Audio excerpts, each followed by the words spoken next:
Yo, what's going on, guys? So, I know it's been a while. I'm not even gonna apologize because I'm a gangster. Um, Today is Saturday, and I am actually about to head out uh, to go meet up with a buddy because I'm gonna pick up a pair of turntables off of him. Back in the day, my very first pair of, I guess I would say, legit turntables, as far as performance wise and all that, were a pair of Vetex PDX 2000s. I was the only person that I knew in town who had them. Everybody else who asked me what I used and when I told them, they kind of, not many people knew what they were. But basically, they're, Vestex turntables, and if you know Vestex and the turntablism, they're good turntables. Now, that was before I ever even touched Techniques. And I had this mindset that Techniques were far more superior, and that it was a big difference, and I had basically middle level turntables, mid level turntables. So I did all I could to try to sell them for top dollar, which out here in the Central Valley is not much. I know online you can get them for a lot more expensive, but I didn't want to deal with the shipping and all that and having to pay for all that stuff. So I sold them for little to nothing, um, and picked up some Techniques. And when I picked up my very first pair of Techniques, yeah, I was excited because they're Techniques. But when I plugged them in and I started to play, the difference was not noticeable. And I was at first kind of disappointed, like, are you serious? Like, theoretically, I probably could have kept those PDXs and they would have been just fine, but I had this initial thought in my mind, like, yo, Techniques is where it's at, and they're far superior on torque and feel, this and this and that. So yeah, I picked up some Techs, and I've been with Techniques ever since then. You guys know I have two pairs right now. So when I got the opportunity, to pick up some PDXs off a buddy of mine, shouts out to Isaac with Everlasting Events out of Sanger. I'll go ahead and put his YouTube link in the description so y'all can check him out. Um, I wanted to jump on it, but lately money hasn't been where it's at because adult things. I mean, it is what it is, and I haven't been gigging as much because I've been practicing more and more and really focusing on just really trying to get better. As far as being a turntablist, I'm not calling myself a turntablist, but I want to get some skills like that. I really feel like you gain a lot of respect from other DJs when you can rock a party, but in a closed session, you can really fucking do some shit. And not saying that I'm just doing it for the respect of other DJs, but I'm doing it for more out of the respect for myself as a DJ. I want to be able to watch me, like somehow watch videos of my shows or me practicing and be like, oh shit, this guy is dope. So that's why I haven't really been gigging as much, and since I haven't been gigging as much and doing clubs like that, the money is not there. So today, I mean, the money's still not there, but today the price was right, and I was able to. Well, he actually hit me up with a good deal, and I just need to take care of this. I mean, I gotta do it. Sometimes you gotta stretch for your addiction. I guess financially, it's not a smart move, but I was actually thinking about selling my black customized MK2s, and the reason I'm thinking about selling them is not because I need the money and this and this and that. No, I get paid weekly, so money is always coming in. It's not a big deal. I mean, I don't need the money. I'm not late on any bills. I'm not late for anything. I'm good. Um, the reason I'm thinking about selling them is because after you customize some turntables, it's almost like a tattoo. You kind of want to customize other ones. And I got the MK5s tuned up, and I changed out all the LEDs, stock colors, but all, LEDs. And, I got them tuned up and all that shit and cleaned up and, new RCAs. But I didn't really want to powder coat them and go all crazy with them. And since I did these black ones super dope, I mean, I kind of just want to sell them, get another pair, like maybe some M3Ds or another pair of MK5s, and deck those out. Like, I think it'd be really dope to deck out some MK5s and maybe try out some new color schemes. Because I really don't want to The combination of the colors on these tables came out so dope that I don't want to change them. I don't want to send them back and be like, oh, they used to be black and now they're fucking pearl silver, or or the pearl white, or they're fucking charcoal gray or something like that. I don't want to be like, oh, they used to be like this. They used to look like like I'm thinking about selling these.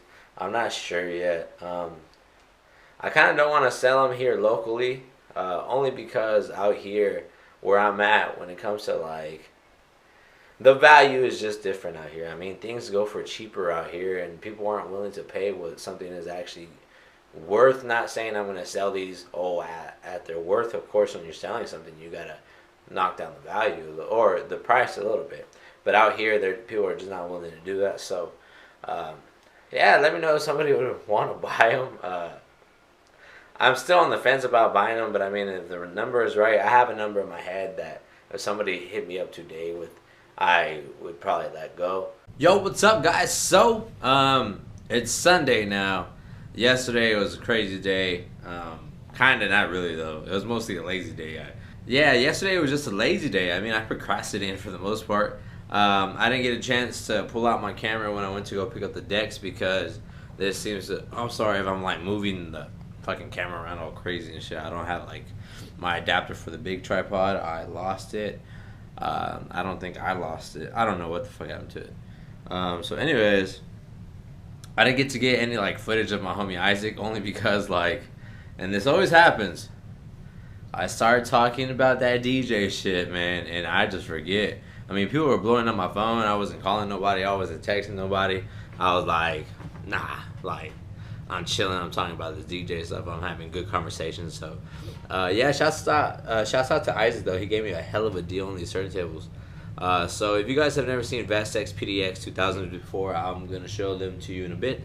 Not only that, nowadays a lot of people feel like you need a certain turntable to be okay. Or to have, you have to have Technics, or you have to have super OEM turntables. And for the most part, you don't. I mean, you really don't. You really, really do not have to. I mean, you can get by with, turntables that are less strong or not really known for their torque and performance and stuff like that. But it all depends on what kind of DJ you want to be.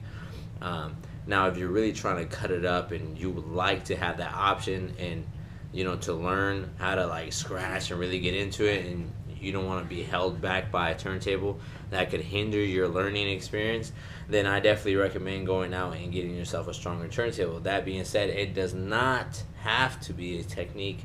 You don't want to make the same mistake I did. And I regretted it for a long time when I sold my PDX back in the day, because I really felt like I absolutely needed to have a Technique turntable, and I felt like those were the granddaddies as far as torque. And then when I got them, of course, I was kind of disappointed.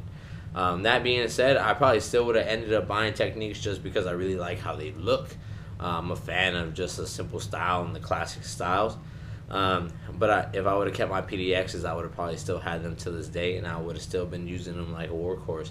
I mean, some people might not like how they look because they're round, they look kind of weird, the platters are high. But for the most part, I mean, the performance is there. And for what I'm getting into now, it's perfect. I mean, I forgot how solid these tables were. Right when I got home, I plugged them in, and Isaac did a really good job of, keeping them nice and clean and all that shit. So I'm happy for that. I'm really happy about them. I'm very happy. Super stoked. So yeah, if you guys are in the market for turntables and you guys are, I need Techniques, I definitely recommend looking at other options. I mean, I'll tell you this right now though, you cannot go wrong with a Technique 1200. You cannot. I mean, it's a safe bet. If you get a Technique 12, you're good to go. Like, that's just what it is. But other than that though, I mean, there's other turntables out there, Audio Technica LP 1240s, I believe. Those are dope from what I hear, and they look very nice. You got your Stanton ST150s, you got the Newmar TTXs, you have, Vestax turntables, although, discontinued. You could probably still find a pair here and there, on your local Craigslist. What else is there? I mean, Newmar TT500s, I believe. Those are kind of notoriously known, though, for their tone arms going out, but they're also known for really good torque. on their motors. I mean, you name it, man. There's the reloops out there. I mean, the Pioneers, of course, and you know, you have so many options nowadays. I just don't really see a lot of people taking advantage of those options. Excuse my dog. He's actually chewing like on this random like little plastic like water bottle, and I'm gonna tell you, hella away from this whole video, but I fucking spent so much money on all these random toys for my dogs, thinking that they're gonna fucking like enjoy them. I buy this $2 toy from Walmart that has a plastic bottle inside of it, thinking, oh, this is whatever, it's $2. Let's see if they like it. Yo, fucking, they acted like they're in Disneyland. Like, it was, oh, this is the best toy of my life. So yeah, that's what you can hear them chewing on now. These motherfuckers, man. But yeah, back to the story, or back to turntables, man. I mean, definitely weigh your options. Nowadays, you have so many options as far as turntables to go, and you can't really go wrong with a lot of them. So yeah, if you guys want me to make another video on like, you know, budget turntables or something like that, I could probably talk about that and maybe give you guys a little bit more advice. I could give you guys whatever I know. I'm not like a turntable master and all that shit. So I just use what feels good to me. It's all personal preference. But I'm gonna stop talking and I'm gonna show you guys the decks real quick. So these are the bad boys right here. These are the Best-Tex PDX 2000. I'll give you a quick rundown on them. You got your RCAs coming out the side. Your ground wire, of course. Your hinges that are built in for your dust cover. You can see my dog. Logan, what you doing, man? It's all good. Say hello. Anyways, you got your hinges built in. I think if anything, if I have any gripes about it, it's probably that. And the only gripe is because they're built in, and it gives me that weird little space. But that's just me literally being a bitch. Shouts out to Isaac. He actually made these pop-up lights, which is cool. Yeah, so you have a needle holder, or for those of you who smoke cigarettes, you can put your little stogie in there. Of course, you got this solid straight tone arm. No skips. This little clip is broken, but I'm not gonna cry over that. You got your on and off right here, which is nice and cool. Yeah, what else? You got a quartz lock on here. There's no click in the middle. There's no biggie because I got quartz lock. You got start and stop adjust. This is before a lot of those super OEM turntables came out. You got an ultra pitch on here, which is crazy. Look, I'll play something for you really fast to kind of show you what ultra pitch is. You know what? Let me do it on my right deck. Yeah, so this is the deck, of course. So you got your ultra pitch, like I said, and I'm gonna play this. So you got ultra pitch, right? All right. So basically what ultra pitch is on these turntables is it's two pitches, not two bitches, two pitches with a P. So you know how you have your +10, or on these turntables you got +10. Not like Technics, you got +8, -8. On here you got +10, -10, which is cool. But an ultra pitch, basically you could speed it up even faster. Now you're going super speed. You want to go crazy, hit the 45. See, that's reading 186. Or you want to go real slow. Look at that. Look at that. Look at that. Look at that shit. Look at that shit. Pitching time for what? Pitching time for what? Nah, I'm just playing. Look at that. That's insane. So yeah, that's kind of cool. You got your stop over here. You got 33 and 45, and that's basically the turntable, man. Nothing crazy. I do like the height adjustment on the tone arms. Is just this little thumb screw that you could use, or if you want to get it super tight, you can fit a flat head screwdriver in there. And yeah, man, those are the Best-Tex PDX 2000. So if you find some for a hell of a steal, like I found, jump on them. Like I said earlier in the video, like right now is not a good time for me to be buying gear like this. Like, it's a stretch. Like, I'm probably gonna eat Hot Pockets for the next couple of days because of this.